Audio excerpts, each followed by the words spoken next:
जय हिंद दोस्तों। हम लोग सामान्य हिंदी को पढ़ रहे हैं, जो कि यह सामान्य Hindi UP PCS RO and ARO री एग्जाम 2024 के लिए बहुत ही महत्वपूर्ण है। इसमें हम लोग ध्येय आईएएस का प्रैक्टिस सेट को सॉल्व कर रहे हैं। ध्येय आईएएस का यह प्रैक्टिस सेट है। प्रैक्टिस सेट नंबर 7 तक सॉल्व हो चुका है दोस्तों। आज प्रैक्टिस सेट नंबर हम लोग 8 को सॉल्व करने वाले हैं। तो चलिए हम लोग देखते हैं प्रैक्टिस सेट नंबर 8 में। इसमें पहला क्वेश्चन दिया गया है। पहला क्वेश्चन कहा जा रहा है कि विलोम शब्द युग्मों की दृष्टि से निम्नलिखित युग्मों में से कौन सा इसमें एक त्रुटिपूर्ण है? इसमें कौन सा एक गलत है? इसको बताना है। तो अनंत का अंत ये जो कि सही है। दीर्घायु का चिरायु दिया गया है। तो दीर्घायु का क्या होता है? तो चिरायु नहीं होता है। ऑप्शन नंबर इसका बी वाला यही जो कि इसमें गलत है। दीर्घायु का क्या होता है? तो दीर्घायु का अल्पायु होता है। अल्पायु अल्पायु होता है दीर्घायु का। जबकि इसमें गगनचुंबी का तल स्पर्शी दिया गया है, सही है। प्रतिकूल का अनुकूल दिया गया है, तो ये भी सही है। फिर उसके बाद आता है क्वेश्चन नंबर दूसरा है दोस्तों। क्वेश्चन नंबर दूसरे में कहा जा रहा है, क्वेश्चन नंबर सेकंड में कहा जा रहा है कि विमुख का सही विलोम शब्द है। तो विमुख का सही विलोम शब्द क्या है? तो सम्मुख होता है। विमुख का सही विलोम क्या होता है? सम्मुख होता है। ऑप्शन नंबर इसका बी वाला सही है। फिर क्वेश्चन नंबर थर्ड में कहा जा रहा है कि एकत्र का सही विलोम शब्द क्या है? तो एकत्र का सही विलोम शब्द इसमें बताना है क्वेश्चन नंबर थर्ड में। तो विकीर्ण होता है। एकत्र का क्या होता है? विकीर्ण होता है। ऑप्शन नंबर इसका बी वाला सही दोस्तों। एकत्र का क्या होता है? विकीर्ण होता है। ऑप्शन नंबर इसका बी वाला राइट आंसर होगा।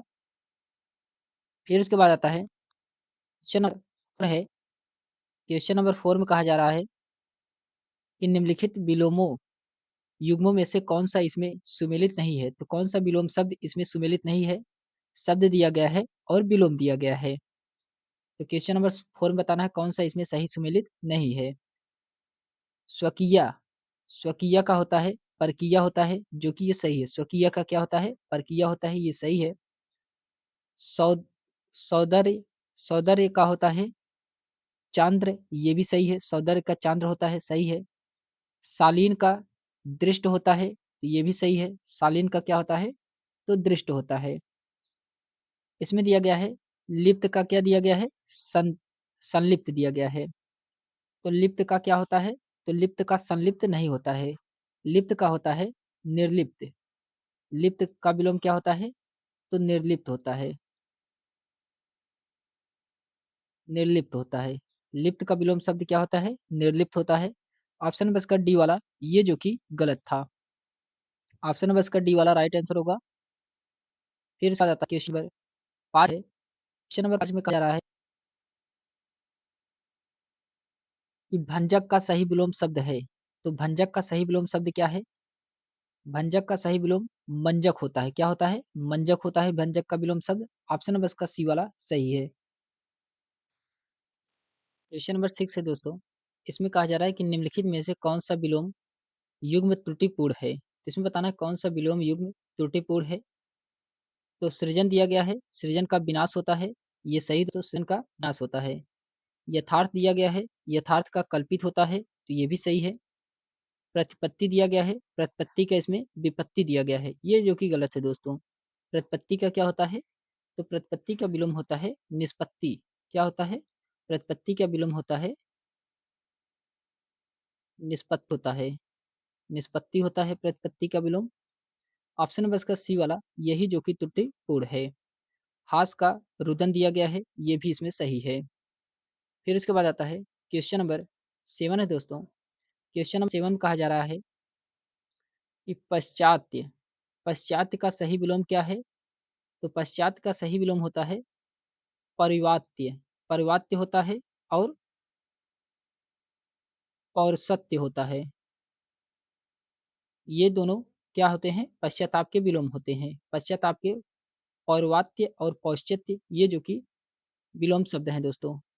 आइए इसके इसका आंसर दिया गया है पहला और सी वाला दोनों था दोस्तों। ऑप्शन इसका डी वाला राइट आंसर होगा। पहला और सी दोनों इसमें सही है। फिर उसके बाद आता है क्वेश्चन नंबर 8 है दोस्तों। क्वेश्चन नंबर 8 में कहा जा रहा है कि निम्नलिखित युग्मों में से कौन-सा एक सही सुमेलित नहीं है? इसमें बताना है कौन-सा एक युग्म है जो कि सही सुमेलित नहीं है। तो इसमें दिया गया है कि अभिमुख, अभिमुख का प्रतिमुख होता है, ये सही है। आद्य का अंत्य होता है, ये भी सही है। दुष्कर का पुष्कर दिया गया है दोस्तों। इसमें दुष्कर का विलोम क्या होता है? पुष्कर ये नहीं होता है। दुष्कर का विलोम होता है सुकर। दुष्कर का विलोम होता है शुक्र होता है। ये सही है दोस्तों। ऑप्शन नंबर इसका सी वाला यही जो कि सही सुमेलित नहीं है। जबकि इसमें कृत का अनाकृत अकृत दिया गया है, ये भी सही है। ऑप्शन नंबर इसका सी वाला राइट आंसर होगा दोस्तों। फिर उसके बाद आता है क्वेश्चन नंबर क्वेश्चन नंबर 9 है। क्वेश्चन नंबर 9 में कहा जा रहा है कि लब्ध, लब्ध का सर्वथा उपयुक्त विलोम शब्द है। तो लब्ध का विलोम शब्द क्या होता है? तो प्रदत्त होता है। लब्ध का विलोम शब्द क्या होता है? प्रदत्त होता है। ऑप्शन नंबर इसका पहला वाला सही है। फिर उसके बाद आता है क्वेश्चन नंबर 10 है। क्वेश्चन नंबर 10 में कहा जा रहा है कि निम्नलिखित युग्मों में से कौन सही सुमेलित हैं? तो क्वेश्चन नंबर 10 में बताना है कि कौन सा इसमें सही सुमेलित है। तो नास्वर दिया गया है, शाश्वत दिया गया है। ये जो कि सही है, नास्वर का शाश्वत होता है। नित्य का अनित्य होता है, ये भी सही है। अमर का अमर्त्य होता है, अमर्त्य होता है, ये भी सही है। इसमें ऑप्शन नंबर इसका डी वाला सही है। उपरोक्त में से सभी युग्म क्या हैं? सही हैं। फिर इसके बाद आता है क्वेश्चन नंबर 11 देखो। क्वेश्चन नंबर 11 में कहा जा रहा है युग्म है जिसके यहाँ अतिथि ठहरा हो। वाक्यांश के लिए एक शब्द क्या होता है? इसके लिए प्रयोग किया जाता है अतिथेय। अतिथेय शब्द का प्रयोग किया जाता है। ऑप्शन नंबर इसका डी वाला सही है दोस्तों। फिर उसके बाद आता है क्वेश्चन नंबर 12 है। क्वेश्चन नंबर 12 में कहा जा रहा है कि एक ही समय में वर्तमान वाक्यांश के लिए एक शब्द क्या होता है? तो समसामयिकी कहलाता है। क्या कहलाता है? समसामयिकी कहलाता है। ऑप्शन नंबर का सी वाला सही दोस्तों। फिर उसके बाद आता है क्वेश्चन नंबर 13 है। क्वेश्चन नंबर 13 में कहा जा रहा है जीर्ण जीरा जीर्ण शब्द उपयुक्त वाक्यांश खंड क्या होता है? तो जीरा जीर्ण का मतलब होता है जरा जीर्ण का मतलब होता है ये जो वृद्ध होने के कारण जर्जर हो गया हो उसे क्या कहते हैं? तो जरा जीर्ण कहा जाता है। ऑप्शन नंबर इसका पहला वाला सही है। फिर उसके बाद है क्वेश्चन नंबर 14 दोस्तों। क्वेश्चन नंबर 14 कहा जा रहा है अकिंचन अकिंचन शब्द हेतु उपयुक्त वाक्यांश क्या है? तो अकिंचन शब्द के लिए क्या प्रयोग किया जाता है? तो जिसके पास कुछ भी न हो उसे क्या कहते हैं? उसे अकिंचन कहा जाता है। ऑप्शन नंबर इसका बी वाला सही दोस्तों। ऑप्शन नंबर इसका बी वाला राइट आंसर होगा। फिर उसके बाद है क्वेश्चन नंबर 15 है। क्वेश्चन नंबर 15 में कहा जा रहा है कि निम्नलिखित युग्मों में से कौन सा इसमें सही सुमेलित नहीं है? इसमें बताना है कौन सा सही सुमेलित नहीं है। दिया गया है सोने की इच्छा सुसुप्ता कहलाता है, ये सही है। जो हो सकता हो वो संभव कहलाता है, ये भी सही है। चंचल आंखों वाली स्त्री लोलाच्छिका कहलाती है, ये भी सही है। जो आयुध निर्माण करता हो उसे लोमहर्षक कहते हैं, तो लोमहर्षक नहीं कहा जाता है। इसमें लोमहर्षक का मतलब होता है ये जो कि गलत है। लोमहर्षक इसमें सही इसका क्या होगा? लोमहर्षक का तो लोमहर्षक का मतलब होता है कि जिसे देखकर रोंगटे खड़े हो जाएं उसे लोमहर्षक कहते हैं। जिसे देखकर रोंगटे खड़े हो जाएं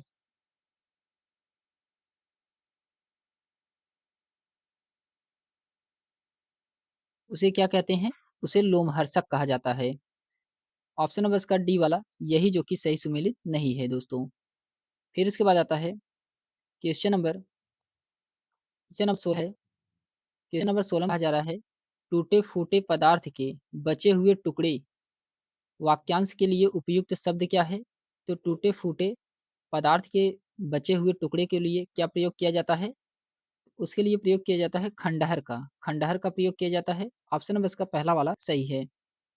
फिर उसके बाद आता है क्वेश्चन नंबर 17 है। क्वेश्चन नंबर 17 में कहा जा रहा है कि अश्विन सॉरी क्वेश्चन नंबर 17 में कहा जा रहा है अतिस्वन शब्द के लिए उपयुक्त वाक्यांश क्या होता है? अतिस्वन के लिए उपयुक्त वाक्यांश क्या कहलाता है? ये कहलाता है ध्वनि का अतिक्रमण करने वाला।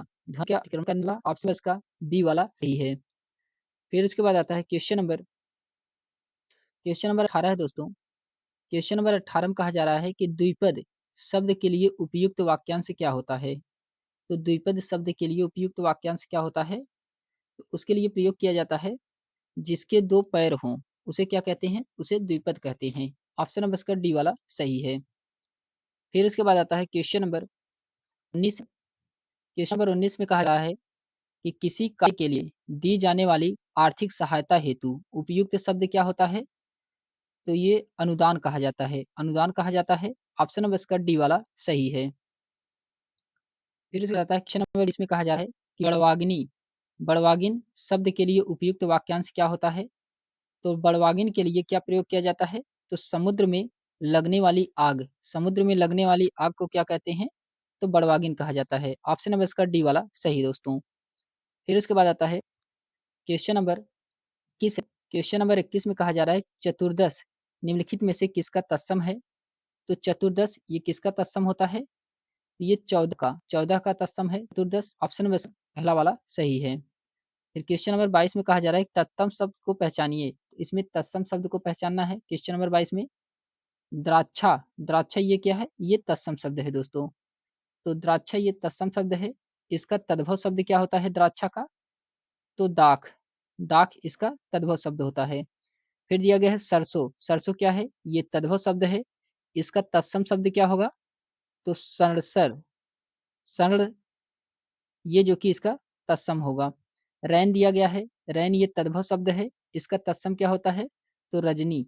रजनी इसका तत्सम होता है। फिर रस्सी दी गई है। रस्सी का तत्सम क्या होता है? तो रज्जुक होता है। रज्जु होता है रस्सी का तत्सम। ऑप्शन नंबर इसका पहला वाला ये जो कि तत्सम शब्द है दोस्तों। फिर उसके बाद आता है क्वेश्चन नंबर 23 है। क्वेश्चन नंबर 23 में कहा जा रहा है कि निम्नलिखित तत्सम तद्भव युगों में कौन सा एक बेमेल है? इसमें बताना है कौन सा एक बेमेल है क्वेश्चन नंबर 23 में। इसमें बेमेल शब्द बताना है उपलाम्ब। उपलाम्ब का उल्हाना दिया गया है। ये सही है दोस्तों। इसका आवाक का दिया गया है। आवा दिया गया है। ये भी सही है। वर्तिका का बत्ती दिया गया है। ये भी सही है। जीर्ण जीर्ण दिया गया है। जीर्ण का जर्जर इसमें दिया गया है। तो जीर्ण का क्या होता है दोस्तों?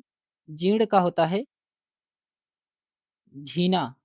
झीना ये जो कि जीर्ण का होता है। ऑप्शन नंबर इसका डी वाला यही जो कि सही सुमेलित नहीं है।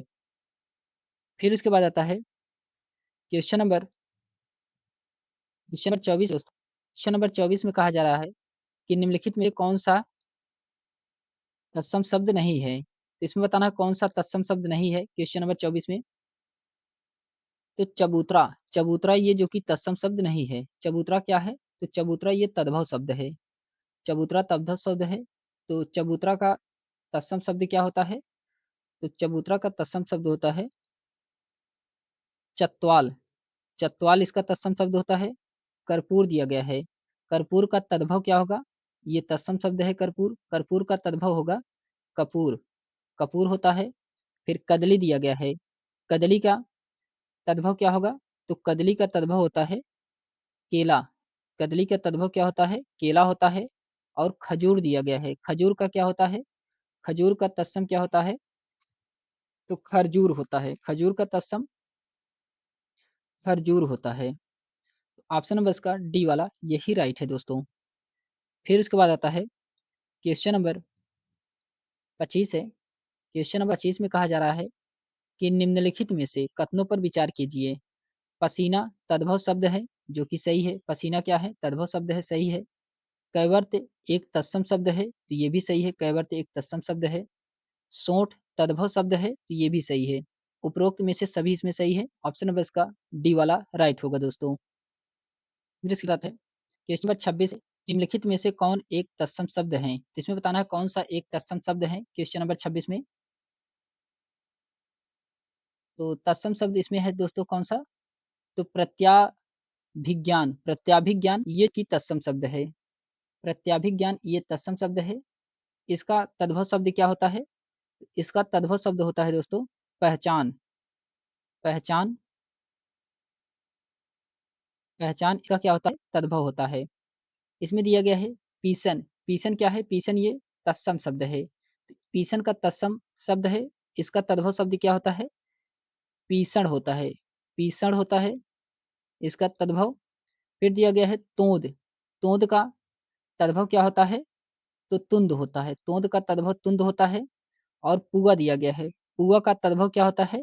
पुआ का तद्भव पूप होता है। पुआ का तद्भव पूप होता है। फिर क्वेश्चन नंबर 27 है दोस्तों। क्वेश्चन नंबर 27 में कहा जा रहा है, क्वेश्चन नंबर 27 में कहा जा रहा है कि निम्नलिखित में से कौन से तद्भव शब्द का कौन सा है? तो इसमें तद्भव शब्द इसमें कौन सा है क्वेश्चन नंबर 27 में? तो तद्भव शब्द इसमें सौंप। सौंप क्या है? ये तद्भव शब्द है। ऑप्शन नंबर इसका सी वाला सही दोस्तों। सौंप क्या है? तद्भव शब्द है। इसका तत्सम क्या होता है? तो तत्सम इसका होता है समर्पय। समर्पय इसका तत्सम होता है। फिर इसमें दिया गया है श्रृंगाटक। श्रृंगाटक का ये जो कि तत्सम है, इसका तद्भव क्या होगा? श्रृंगाटक का तद्भव, तद्भव इसका होता है सिंघार। सिंघार होता है इसका तद्भव। फिर रुच्छ दिया गया है। रुच्छ क्या है? तो रुच्छ ये तत्सम शब्द है। इसका तद्भव क्या होगा? तो रूखा। रूखा इसका तद्भव होगा। फिर हिंग दिया गया है। हिंगू ये क्या है? हिंगू ये तत्सम शब्द है। इसका तद्भव क्या होगा? तो हींग होता है। हींग इसका तद्भव होता है। तो ऑप्शन नंबर इसका सी वाला सही दोस्तों। फिर उसके बाद आता है क्वेश्चन नंबर 28 है। क्वेश्चन नंबर 28 में कहा जा रहा है कि निम्नलिखित में तत्सम की दृष्टि से एक युग्म अशुद्ध है। तो इसमें से कौन सा एक युग्म अशुद्ध है? क्वेश्चन नंबर 28 में तो अमालक दिया गया है, अवमूर्ध दिया गया है। अमालक, अवमूर्ध ये जो कि सही है। चमगादड़, कबाड़ दिया गया है। चमगादड़, कबाड़ ये जो कि गलत है दोस्तों।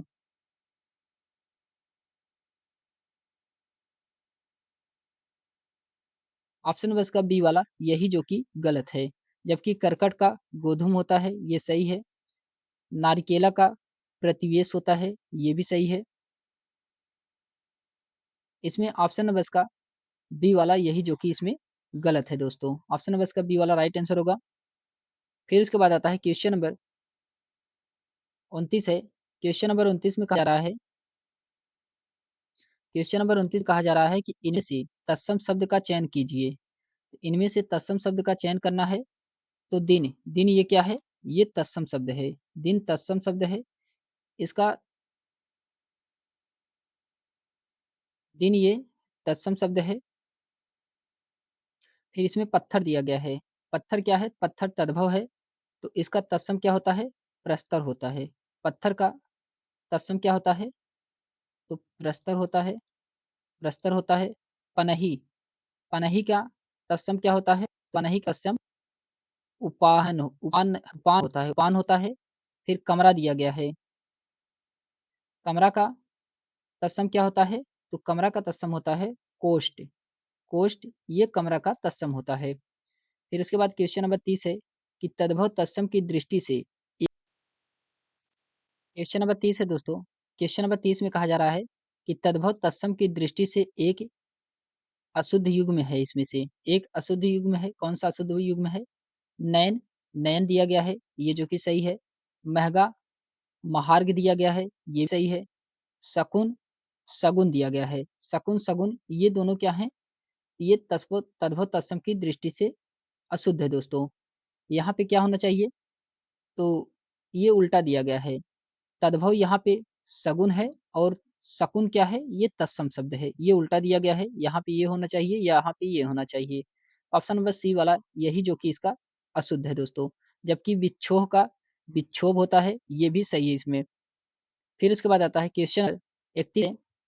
क्वेश्चन नंबर 31 कहा जा रहा है कि निम्नलिखित में से कौन सा एक तरंग का पर्यायवाची नहीं है? इसमें बताना है कौन सा एक तरंग का पर्यायवाची नहीं है। क्वेश्चन नंबर 31 में तो तरंग का पर्यायवाची प्रमदा, प्रमदा ये की तरंग का पर्यायवाची नहीं है। ऑप्शन नंबर इसका सी वाला सही दोस्तों। तरंग का पर्यायवाची ये नहीं है। प्रमदा किसकी पर्यायवाची है? तो ये प्रमदा तरुणी की पर्यायवाची है। तरुणी की पर्यायवाची है प्रमदा। फिर उसके बाद आता है क्वेश्चन नंबर 32 है दोस्तों। क्वेश्चन नंबर 32 में कहा जा रहा है कि विरंची, विरंची पर्यायवाची है, तो विरंची किसका पर्यायवाची है? तो ये ब्रह्मा का है, विरंची ब्रह्मा का पर्यायवाची है। ऑप्शन नंबर इसका पहला वाला सही दोस्तों। फिर उसके बाद आता है क्वेश्चन नंबर 33 है कि निम्नलिखित में से कौन सा एक परशुराम का पर्यायवाची नहीं है? तो इसमें बताना है कौन सा एक परशुराम का पर्यायवाची नहीं है। क्वेश्चन नंबर 33 में भरताग, भरता ये जो कि पर्यायवाची नहीं है। ऑप्शन नंबर इसका डी वाला राइट होगा दोस्तों। फिर उसके बाद आता है क्वेश्चन नंबर 34 है। क्वेश्चन नंबर 34 में कहा जा रहा है कि शक्रचाप, सप्तकर्ण, सूर्यचाप इत्यादि पर्यायवाची हैं। ये किसके पर्यायवाची हैं? ये सभी किसके पर्यायवाची हैं? ये सभी इंद्रधनुष के पर्यायवाची हैं। ऑप्शन नंबर इसका बी वाला सही दोस्तों। ये सभी किसके पर्यायवाची हैं? इंद्रधनुष के पर्यायवाची हैं। फिर उसके बाद आता है क्वेश्चन नंबर 35 है। क्वेश्चन नंबर 35 में कहा जा है कि निम्नलिखित में पर्यायवाची युग्मों में से कौन सा एक बेमेल है? तो कौन सा इसमें पर्यायवाची है जो कि ये बेमेल है? तो असुर दिया गया है, सुरारी दिया गया है, ये सही है। सुरक्त दिया गया है, सुरतरु दिया गया है, कल्पवृक्ष दिया गया है, ये भी सही है।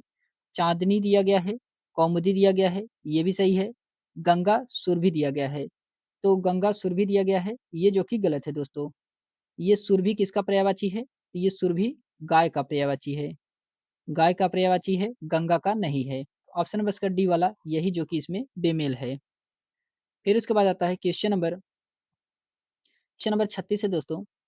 क्वेश्चन नंबर 36 में कहा जा रहा है कि निम्नलिखित में से कौन सा एक उत्कर्ष का पर्यायवाची शब्द नहीं है?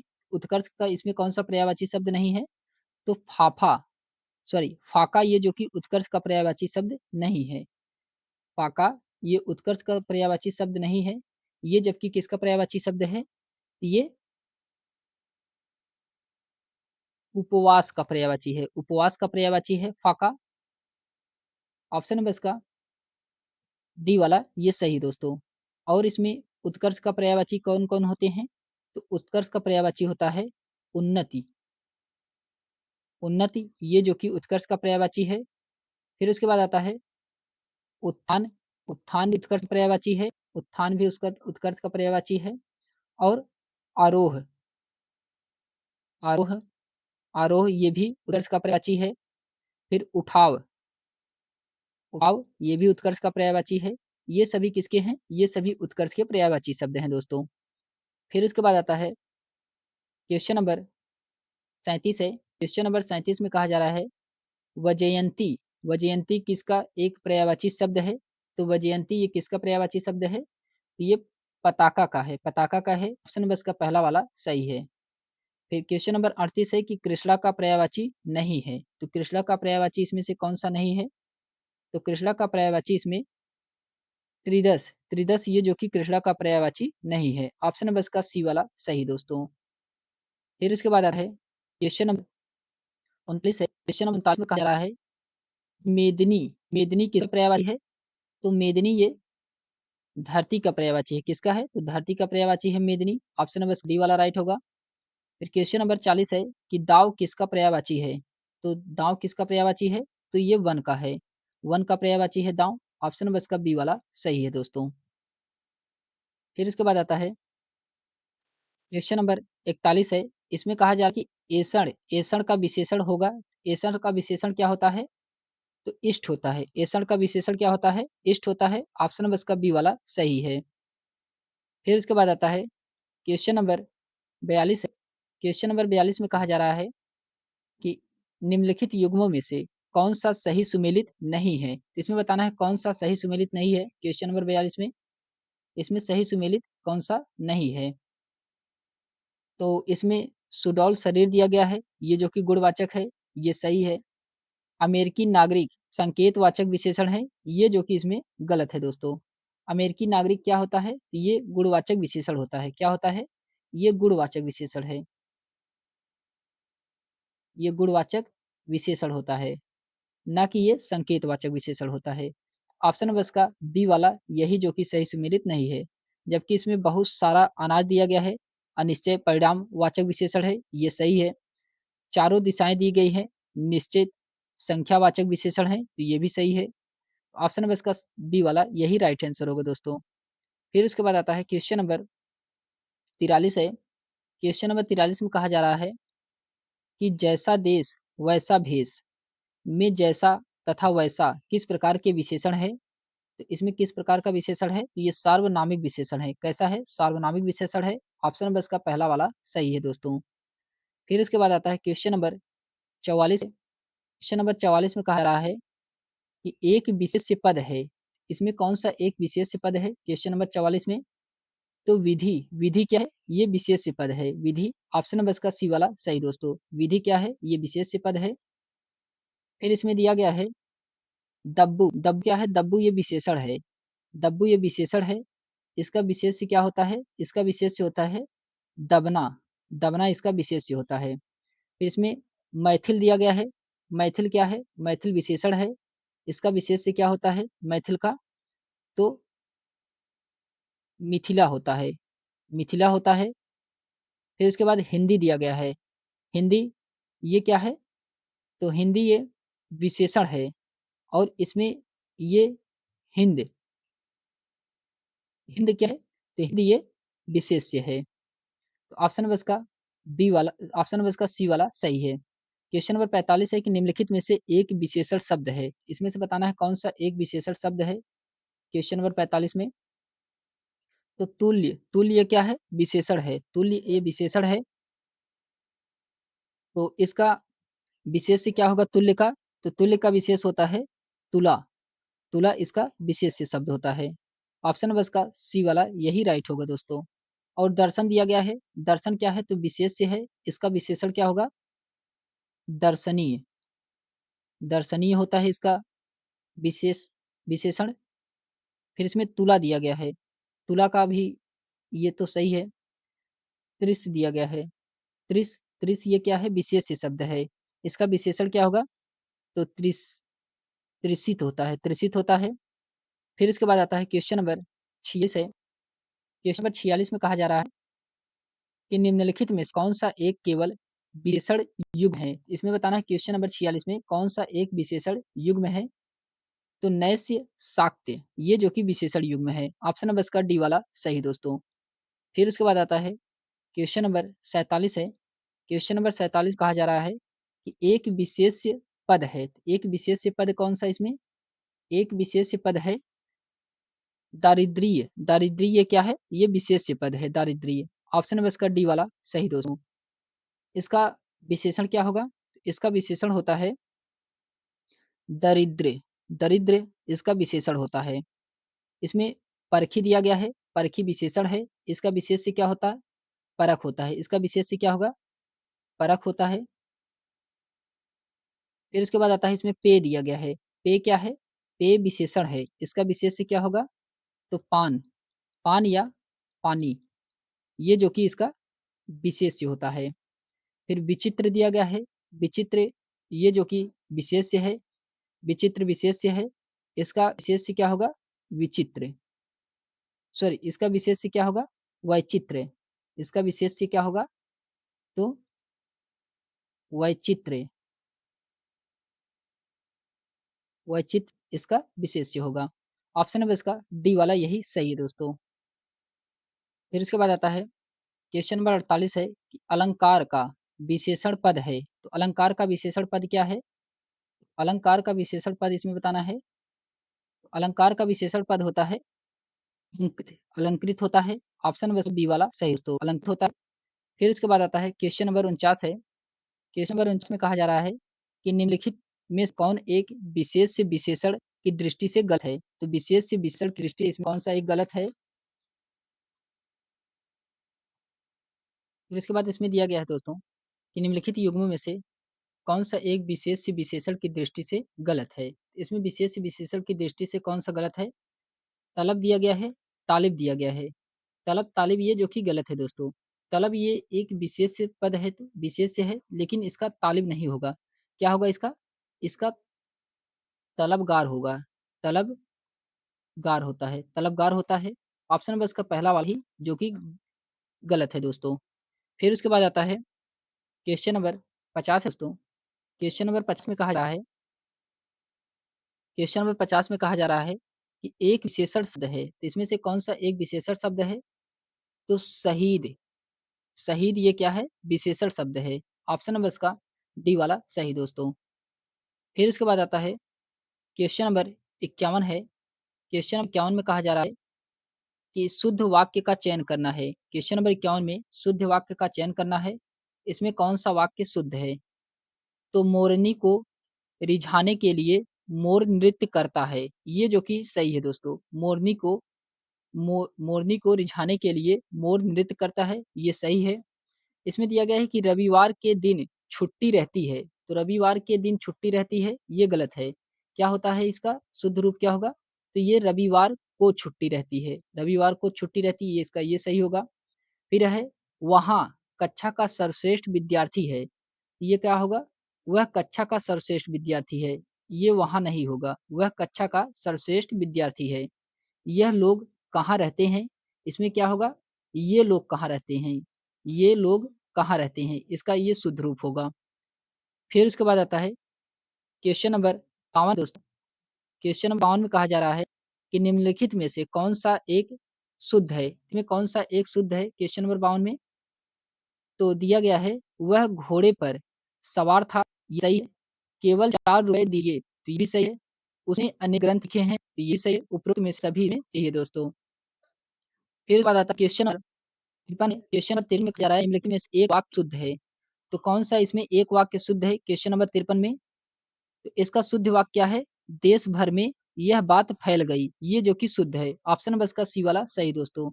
देश भर में यह बात फैल गई, ये जो कि इसका शुद्ध वाक्य है। ऑप्शन नंबर इसका सी वाला राइट आंसर होगा दोस्तों।